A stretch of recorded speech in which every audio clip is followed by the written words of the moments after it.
হইচই সময় চ্যানেলে সকলকে স্বাগত। সম্পূর্ণ নিরামিষ বাঁধাকপির রেসিপি আজ আমি শেয়ার করব।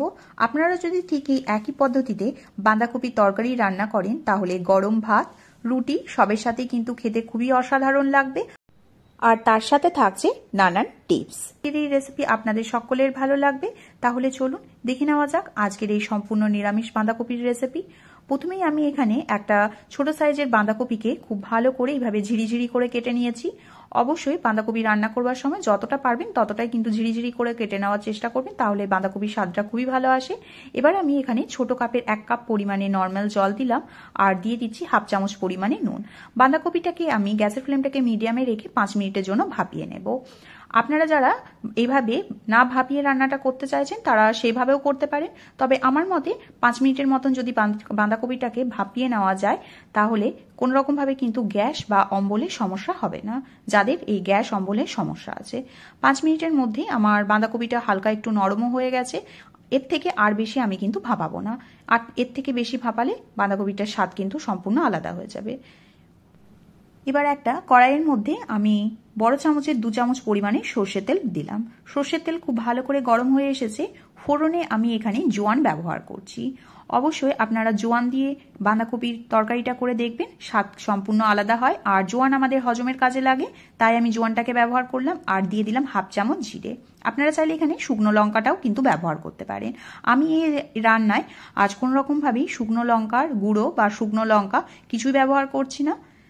দিয়ে দিলাম একটা মিডিয়াম সাইজের কেটে রাখা আলু। আলুগুলোকে আমি একটু বড় বড় আকারে কেটে রেখেছি, আপনারা চাইলে আলুটাকে আরো একটু ছোট করেও কেটে নিতে পারেন। এবার আলুটাকে খুব ভালো করে ভেজে নিতে হবে। আলুটাকে 2 থেকে 3 মিনিট হালকাভাবে ভেজে নিচ্ছি, নুন বা হলুদ ছাড়াই। এবার আমি এখানে একটা বড় সাইজের টমেটো দিয়ে দিলাম, দিয়ে দিচ্ছি বেশ কিছু কাঁচা লঙ্কা। আমি এই রান্নায় কাঁচা লঙ্কারই ব্যবহার করলাম, আপনারা চাইলে এখানে সামান্য একটু লঙ্কার গুঁড়ো কিন্তু ব্যবহার করতে পারেন। টমেটোটাকে দিয়েও খুব ভালো করে এইভাবে ভেজে নিতে হবে যাতে টমেটোর কাঁচা গন্ধটা চলে যায়। টমেটোটা দেখুন আমার নরম হয়ে এসেছে 2 মিনিটের মধ্যে।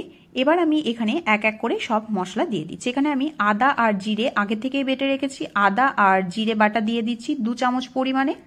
দিয়ে দিচ্ছি কালারের জন্য সামান্য একটু হলুদ, আর দিয়ে দিচ্ছি স্বাদ অনুযায়ী নুন।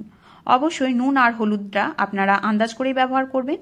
গ্যাসের ফ্লেমটাকে একেবারে লোতে রেখে খুব ভালো করে মশলাটাকে কষিয়ে নিচ্ছি।